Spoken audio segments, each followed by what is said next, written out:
Okay, so today is the start of the last haul out to meet Cove, 105 miles, and how's it going? Well, the breakfast place never opened, the hotel coffee is crap, and I'm having to eat bars for breakfast. Oh, also it's going to be raining until 2 o'clock. So one of the advantages of being a long distance hiker is people in, the normal world tend to assume you're, mentally. So they are extra nice on things like, allowing me to do a late checkout when I leave the hotel. Normal checkout is 11. They said I could stay till 12 when I asked. And of course, for my sins, now it's raining even harder. So, oh well, looks like I'm getting wet. Okay. North Sydney, and it's only raining a bit.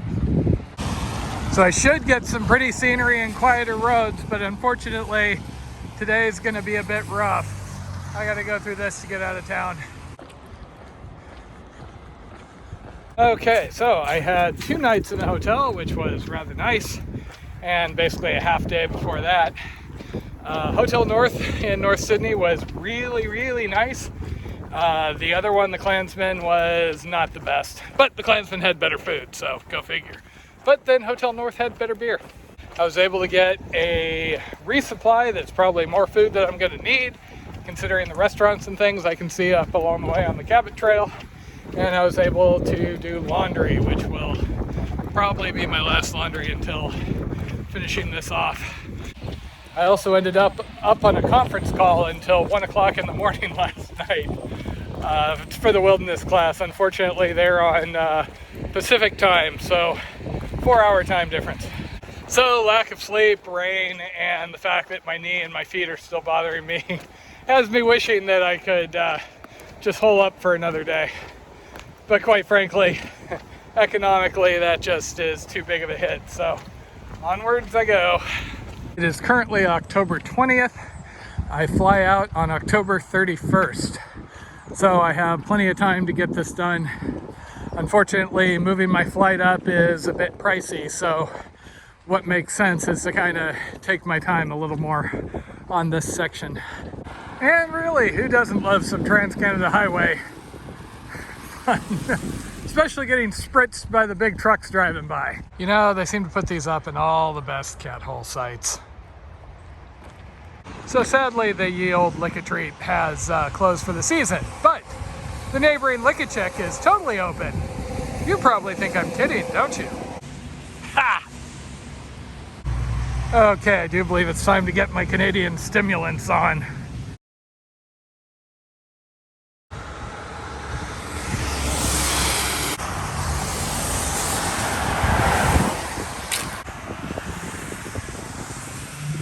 Oh yeah, good times. Okay, so how I'm always joking about how I always wish somebody'd pull over and go, "Hey, Mascus, we got a bottle of wine for you." Guess what happened? They don't want to be on YouTube because, but that was super nice of them. Stopped, gave me a bottle of wine and an apple. And that is the high point of this entire day because it's been rain and walking on a road so busy, I'm getting flashbacks to the Keys. Also, apparently the Englishtown ferry may be broken, so I may get some bonus miles. Similar to the Keys, there's some real beauty out here, minus the constant drone of traffic a few feet away. This is kind of throwing me because all the signs are for things that I passed, a week ago. Hey, I want to see a puffin. Okay, so this is where it gets kind of fun. You see that bridge down over there? It's apparently 2,000 feet, and it doesn't really have a pedestrian lane as near as we can tell.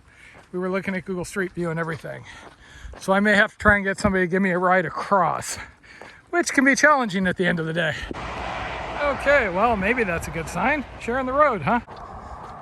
Yeah, that ain't much of a shoulder, huh? Okay, so here we are once again proving that nobody wants to pick up grungy-looking white males.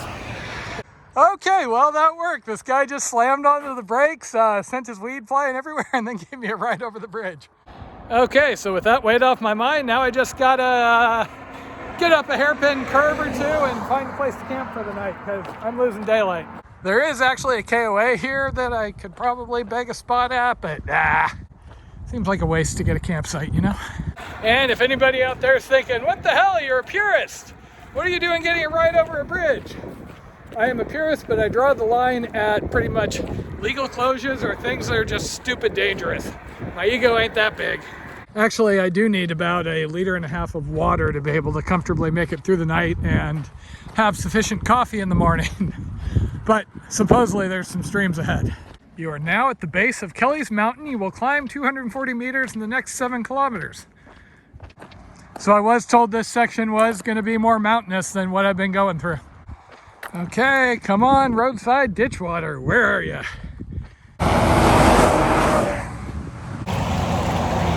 Hooray for roadside ditch water! Okay, so I'm basically up the slope from that water source. You can hear it. The road's also, well, you'll see the lights coming by in a minute. So this isn't ideal. It's not really flat, but is what it is. And you know, I don't like hiking after dark when I don't have much of a shoulder. And there's hairpin turns for the next mile or two. So this will work. Home sweet home for the night. Flat ground's overrated. And thanks to the trail angels who stopped and wished to remain nameless, thank you. I have wine. Tonight is going to be a good night. Not too bad of a spot other than the traffic noise. I'm just sitting here finishing my 3rd cup of coffee, girding myself for getting back on that road and finishing off these turns. It does look like once I get past this kind of zigzag, I'll be on quieter roads for a little while. So the route I'm taking from North Sydney up to Meat Cove is due to a combination of people. Cotton Eye Joe was the one that suggested I go to Meat Cove. I had never even heard of it, but yeah, I like the idea of going from the southern tip of Florida to the northern tip of Nova Scotia. Claire from the IAT was able to give me some general pointers as far as going across the Englishtown Ferry. And then, if you remember, Trail Angel Dennis, way back from Virginia, around when Taters hit me with that Tide Pod incident. He actually did a whole bunch of research and laid out a route going around some of the worst roads and things like that. It's basically only complicated in this section leaving North Sydney. Once I get across the Englishtown Ferry, I'm just going to follow Cabot Trail straight up to Meat Cove. So yes, that does mean it is basically a 105-mile road walk, but at this point I've done so many road miles, that's not that big of a deal. And everybody does tell me that Meat Cove is just absolutely beautiful. So I'm just going to take my time. As I mentioned earlier, I basically have a little bit of time to kill just so I don't have too many days sitting around in a hotel buying too much expensive food at the end.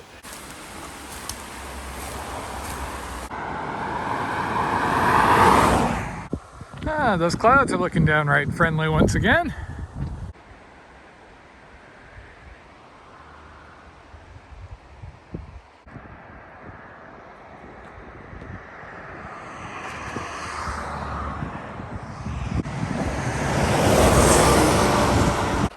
Well, this looks like it could be fun.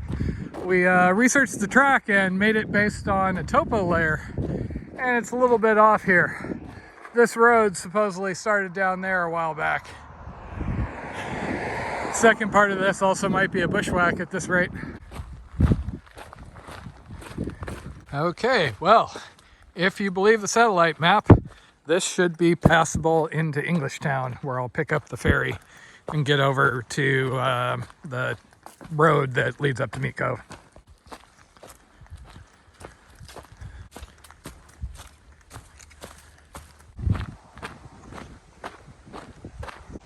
Well, looks like they fixed the ferry. I find it kind of interesting that it makes more sense for them to run these 24/7 versus build a bridge.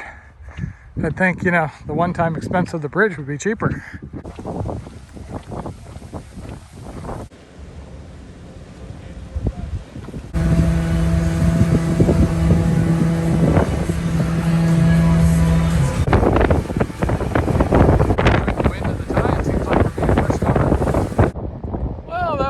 Sadly, I think that's probably it for ferries for me. So now I'm basically going to be walking up the coast on the Cabot Trail proper. I'm not sure how much busier or not it's going to be. Somebody was claiming there was some sort of an event this weekend where there were going to be food trucks all up and down the road. So 2 of the vehicles on that ferry tried to give me a ride further up the road. And then coming the other way was the guy that gave me a ride across that bridge yesterday. So So they're just all sorts of friendly up here.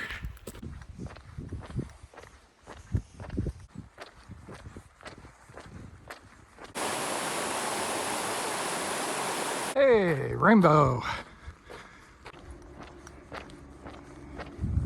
There has been kind of an unfortunate number of those trucks, but the colors are still spectacular. Okay, so the new plan is basically find water and then find some place to camp. I've done my 15 for the day. Okay, no restaurant, no people in evidence, so this is the evening water source. Okay, so a little before 6, I'm back here in the bushes. Unfortunately, you can still hear the traffic, but it's probably just going to be it for the rest of this, I guess. Other than that, did 15 miles. Kind of a bummer I couldn't get food, but tomorrow. Part of the reason why I'm stopping here instead of pushing out a little further is there's actually a bakery in the morning, so, you know, coffee, pastries, hopefully. That's basically how I'm going to plan my days from here on out. So I'm just waiting to see if I hear any sign of anybody. But this is going to be home sweet home for the night. Unfortunately, my cell reception seems to have gone away, which is kind of a bummer because I'm now having to get back into doing things since I'm going to be off trail in another week or two.